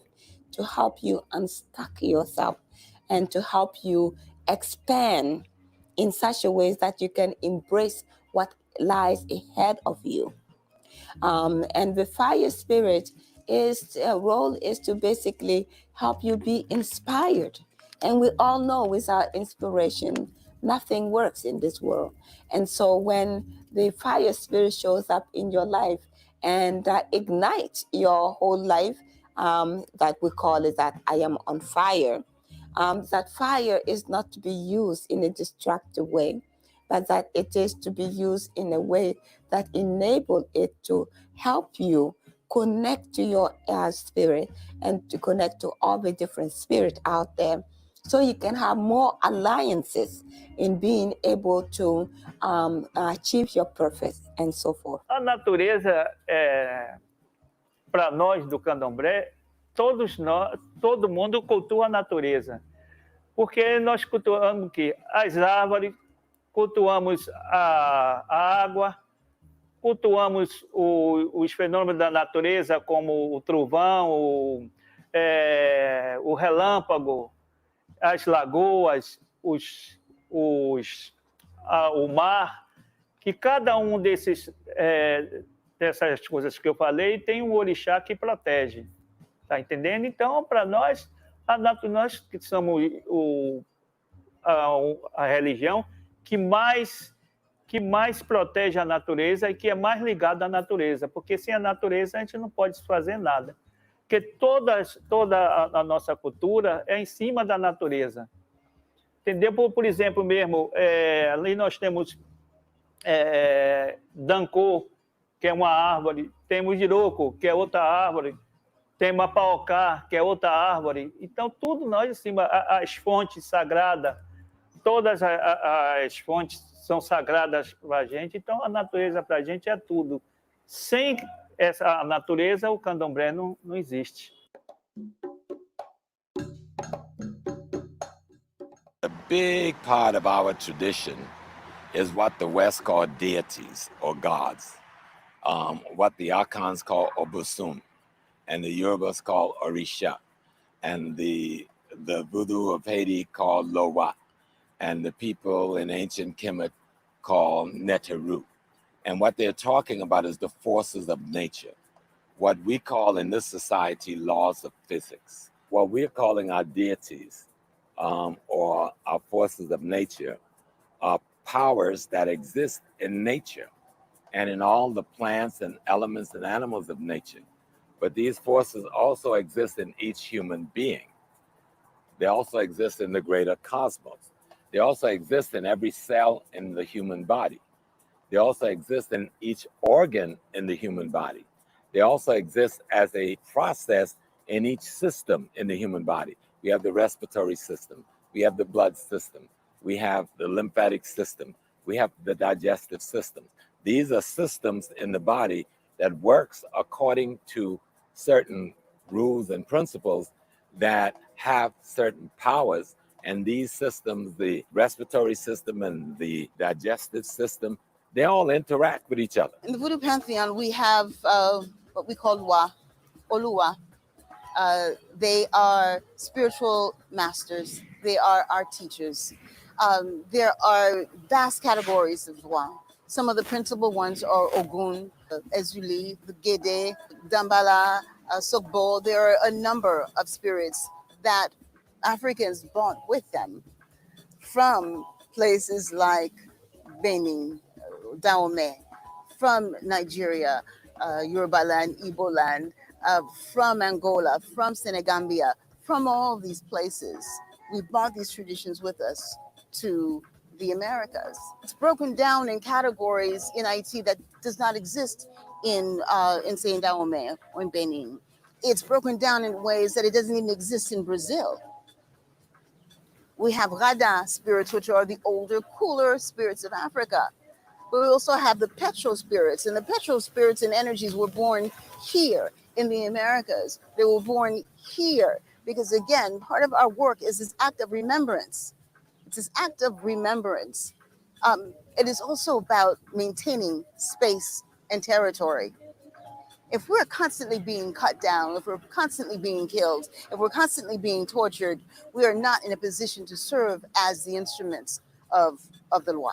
So our understanding of nature and how nature works allow us to create these things we call deities and orishas. But these things are concepts, ideas, and principles that cause certain forces in nature to animate.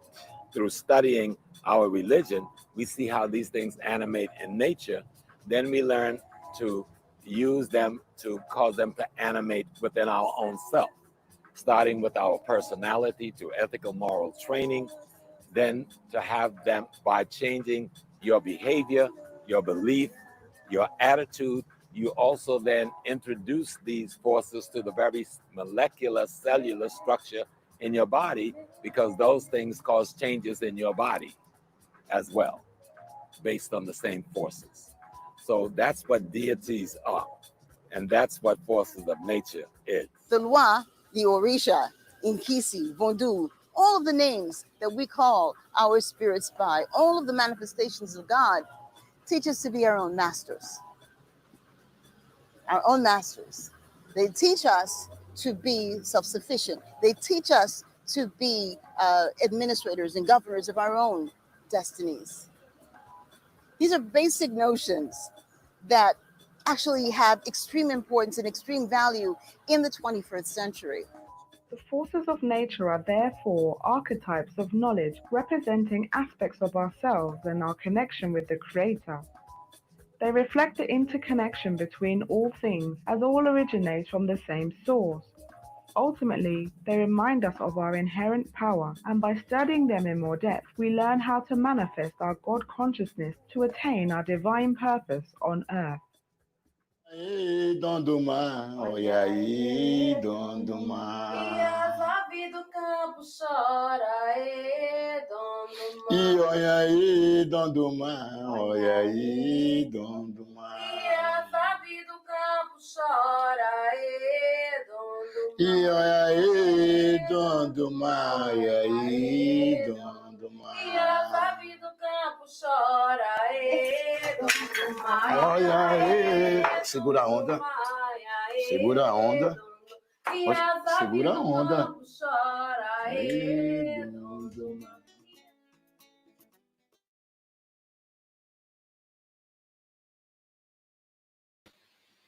Hey, so we hope you enjoyed watching the preview, the preview of the Spirit is Eternal documentaries. If you do have any questions about the clip that you've just watched, please send them through. There was also a question that came through from Serena P earlier, which we missed, so luckily she's reposted it for us. And her question is, in hindsight of what experiences in hindsight, what experiences do you have to share about working with Nana Sabon Kusome and Credo Mutwa? How did your spirit lead you to include them before their physical transition? Excellent question. And to be honest, both of them were people that we wanted to get from the very beginning. In the case of Baba Credo Mutwa, when we initially came up with the idea to do the sequel documentary, he actually was the first person that we said we were going to go and film. And when we were putting our funds to do this, South Africa was the first location that we went to. So Dalian can elaborate further, because Dalian went to South Africa to meet Baba Credo Mutwa. Yes, hello Serena. Thank you for that question, especially as it's getting us roughly about 11 minutes to go. Beautiful questions. The main reason how we managed to get both Nana Sobon Fusome and Credo Mutwa in the films comes back to the same point that I've said right from the very beginning. It's about people. And each and every one of us have to understand for ourselves, again, as I said, about being willing to be the sacrifice, about being willing to be the vessel, because it's only through us that change and transformation comes. We have to get to that space, and it's work, but we can all get there. so long as we stay consistent with it. Yes, that we get to that state where we actually in full understanding and connection to what we know to be our fullness expression of our own inherent power. Okay, so Nana Sobon Fusome, she was introduced to us via a conference that we did at Harvard University that was put on by Dr. Fuleyo Mendes Woods, who runs an organization called African Diasporic Religious and Spiritual ADRSA. ADRSA, yes. So she invited us to come for a conference in Harvard on African spiritual traditions, and it was there that I met Nana Sobon Fusome. And then from there, we were able to build that connection so that when because she used to come to London nearly every year, or rather England, and run workshops. And so when she came to England, we already had that connection, and then we built that connection forward. Baba Credo Mutwa, he was actually introduced to us by another sister called Imbalo Kriezo, who also Imbali Kriezo, yeah, who also is based in South Africa. And she's the one who gave us the introduction for us to be able to go and interview him in nearly in the midst of a desert. Very, very long journey. None of them were easy. But again, the fact that you've even asked about these two individuals, again, it speaks to the power of personal relationships. So for ourselves, as people of African descent who have a particular experience within this system of, oppression and subjugation, we have to understand that the most important things we have is each other, and how much we need each other to not only survive, but overcome and thrive beyond this design system of oppression. Okay, we have to understand how powerful we each are as nodes, and how we can connect ourselves together to bring forth our own liberation. So, spirit works. Spirit is always at work. Again, as I mentioned earlier, you have to just get to that stage where you can actually see the signs, because the signs are always there. You have to surrender and let spirit guide you. Yeah, most people, as soon as you hear the word surrender, they start feeling afraid, because it's like, oh, I have no control, I have no power. In this place, your control and your power are tied in with a whole heap of other forces, entities, energies, and you have to be willing to leave yourself in that state so that you can have the actual connection. So it was spirit-led and people facilitated. Also, and just to clarify, Serena, as well, I think it really speaks to the power of doing such works, so that their legacy continues. And to capture that was the whole premise of Ancestral Voices, that we shouldn't let this wisdom just die. And I think that the more exposure that we can give to all of these people and all their work and what they've been doing and their knowledge is very important to allow that continuation to take place. Just show some of the feedback we've been getting. Beautiful. Brother Dwayne has told us, so Dr. Funleo Mendes Wood's organization, or one of the organizations, this is how we met. It's called African and Diasporic Religious Studies Association. Thank you so much, Dwayne. Yes, and yes, Dwayne has also asked the question. I'll answer that very quickly. Do I remain connected to my own traditions in Ghana? Absolutely. As I said at the very beginning, my connection just comes because of that intimate connection I have with my grandmother. Yes, being born on the same day and sharing the same Kradin or destiny names. Yeah, so perhaps that's what facilitated that even more so, and the fact that she had already transitioned from the realm. So even before I received my hand of Ifa or got my part initiation into the to the sect of Ogun, which I'm waiting for the rest to be done. We've always kept that ancestral Akan tradition alive in this family. We have our pot within which is some earth and a stone that represents the strength of the creative source and how it endows us with strength, and the earth for growing and germinating and giving life. So that has always been a part of my traditions, even before I started going beyond and then getting initiations in Ifa. And again, there's no conflict, because one of the things that we should be very careful of getting into is trying to make these assumptions that, oh, this tradition is better than the other because I know about it. I know about Haitian food because I've seen it in many Hollywood films. Or I know about Ifa because of its role even in the Haitian Revolution and places like Trinidad, okay? Every tradition is intimately connected along at least 5 key ideas. They all come from the same source, all right? So there's no conflict here. It's African spirituality is an expression of Pan-Africanism, full concept, okay? So let's not tie ourselves to anyone and then just say, okay, this is where it ends. You can learn many more. I've learned quite a lot via the few initiations that I've had the privilege of being allowed to enter, you know, but that has never taken away from my own ancestral work as well. Yeah, so thanks for those questions. Good Dwayne. question. Also getting some feedback on the clip that we've just shown. So excellent. I will definitely check your website out. This information is not found anywhere. Also, Serena P was like, I get chills every time at that part. I take it that's the ending. And also, was this? Oh my, when they were singing, I decided to receive. I got the chills, yawning uncontrollably. I felt at home. Thank you. Beautiful. It is every time, even for us watching that film again. It's like wow, it's very fascinating. Here we go. That was excellent. Thank you, Dr. Ifatayo. Great. I mean, we're glad that we're getting some positive feedback.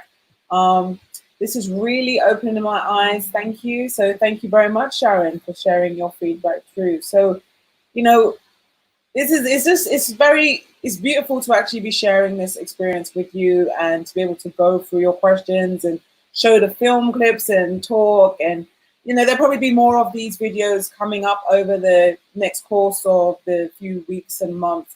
We are making a whole year of it. This is our 10th year. So this is just not one thing we're going to do. Obviously, the whole global pandemic we've got on at the moment has changed some of the plans that we've had for this year.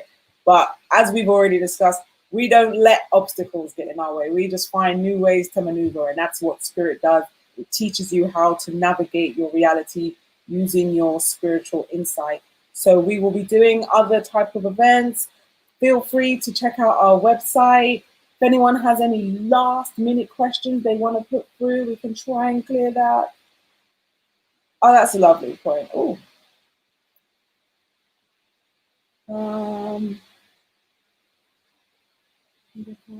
Which one did I forget?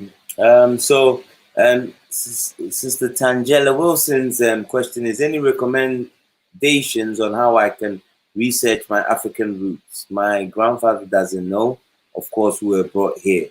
I'm not going to not be suggest some of these websites. I believe it's ancestry.com, but I know there's also meant to be another doctor of African American descent who has a more specific one, one that is a lot more detailed.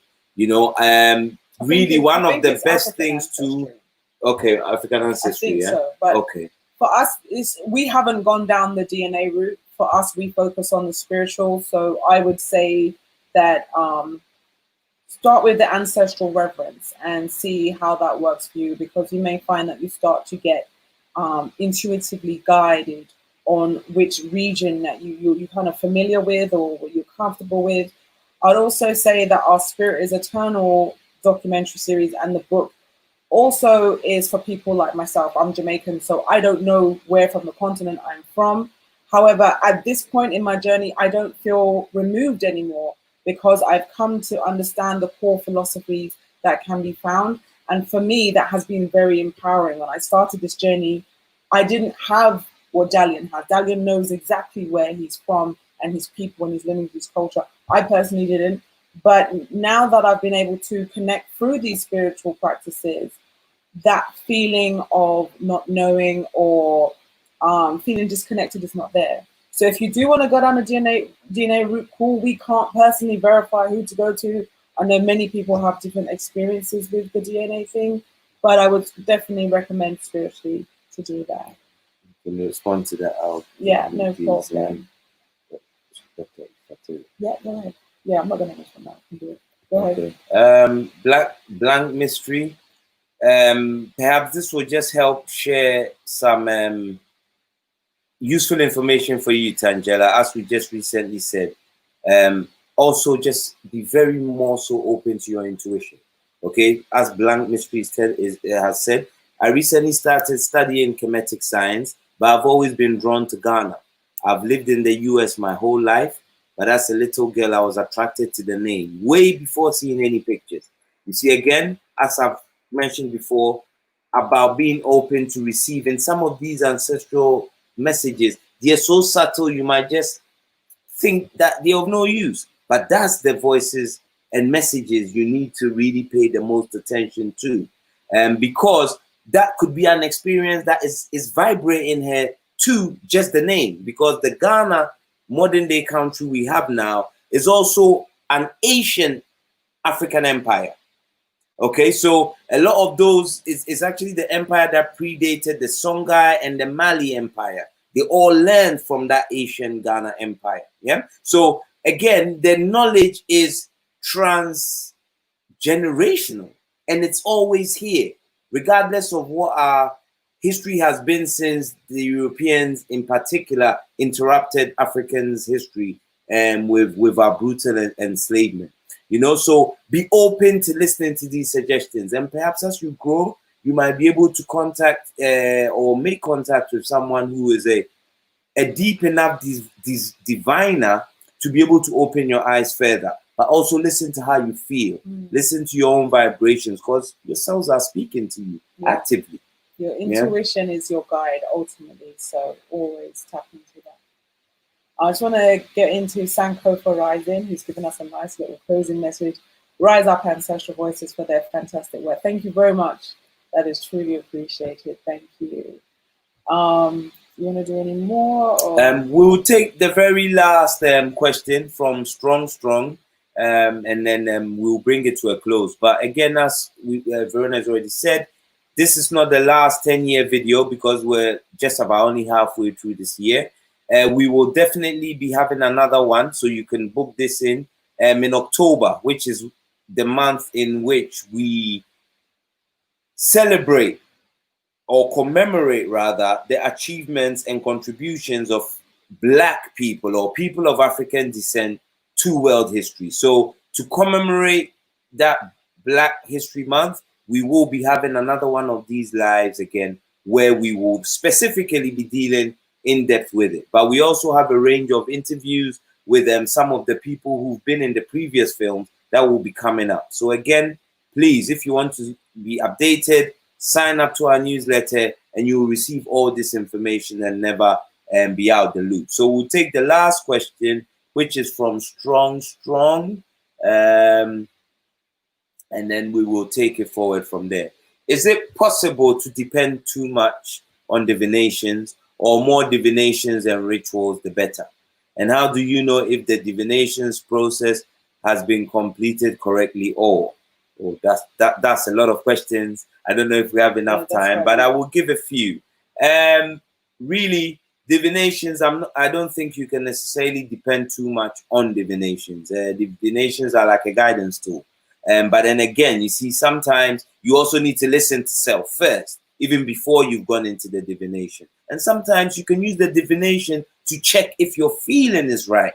So divination is a, first of all, it's a very complex, because it's not, I can't just give you one explanation that fits all. Furthermore, there are many types of divination processes. Yes, the divination process that a well-trained spiritual custodian can give you is not the same as what you can give yourself. But what you can do, and should we say the benefit you have, remember, because that diviner only reads your energy, but your energy is you. So the more you start learning to be attuned to yourself, the more you start to even understand your divinations better. So rituals, definitely, the more rituals, the better. At least every week, there should be, at the very least, one ritual just to commemorate and give thanks, not only for your familial or blood ancestors, but those who've given and made sacrifices in their lives for us to be here. That we can be sitting here having this conversation and not working close to 16 hours, so some white person can sit down and enjoy the benefits of life. Yes, people have suffered and given for us. So just at the very least, 1 day a week, even 20 minutes of your time, just giving commemoration to these people who've done so much for us to benefit. Yeah, and then obviously for your own familial ancestors. Then also find another day where you also do rituals to help open up your spiritual consciousness and awareness. Just having these 2 days alone will be setting you right. You will find that perhaps you might not even need to do the divinations, because as soon as you finish the rituals, you start to get understandings coming through. Yeah, so that's the best we can help you strong. Thank you for the question. Thank you very much for the question, and thank you very much for all the comments and your time and being here with us this evening. I'm just putting some of these wonderful messages up on the screen. So, you know, it's been a wonderful energy. I'm loving it. Thank you so much. I feel that, you know, this audience today has been a mixture of people who we've kind of seen along the journey and we've seen them progress. And it's some people who are new to what we do. And it's just beautiful, everyone coming together. And hopefully from this live, you may have learned something new or connected with somebody of like mind. And so it's just beautiful that everyone's come together. So thank you very much. Just putting some more comments up on the screen. And I think it's now time for us to close. We said we would do 2 hours. We've just gone a little bit over. So thank you so much. And someone saying, yes, it resonates with me. Yeah. Thank you all very much for your time, Kenneth Mohammed. Yes, absolutely. So this, I believe, was to Strong's comment. Learn to listen. Know that you have what is necessary. Yeah, let's start from that point of conviction and see how far we go. Thank you so much for taking a whole 2 hours out of your time to listen. We hope you found it as informative as we found it engaging, and that we can move forward together. Yeah. Yes, supporting, assisting, and helping each other grow and move further on. Because there's never any end to the learning. Like the universe, we're constantly and infinitely expanding. So let's keep up expanding. Thank you so much. Thank you. Appreciate it. And may the ancestors Bye-bye. continue to guide you along your path, actually. Asheo, take good care. Blessings. Thank Bye-bye. you. Bye.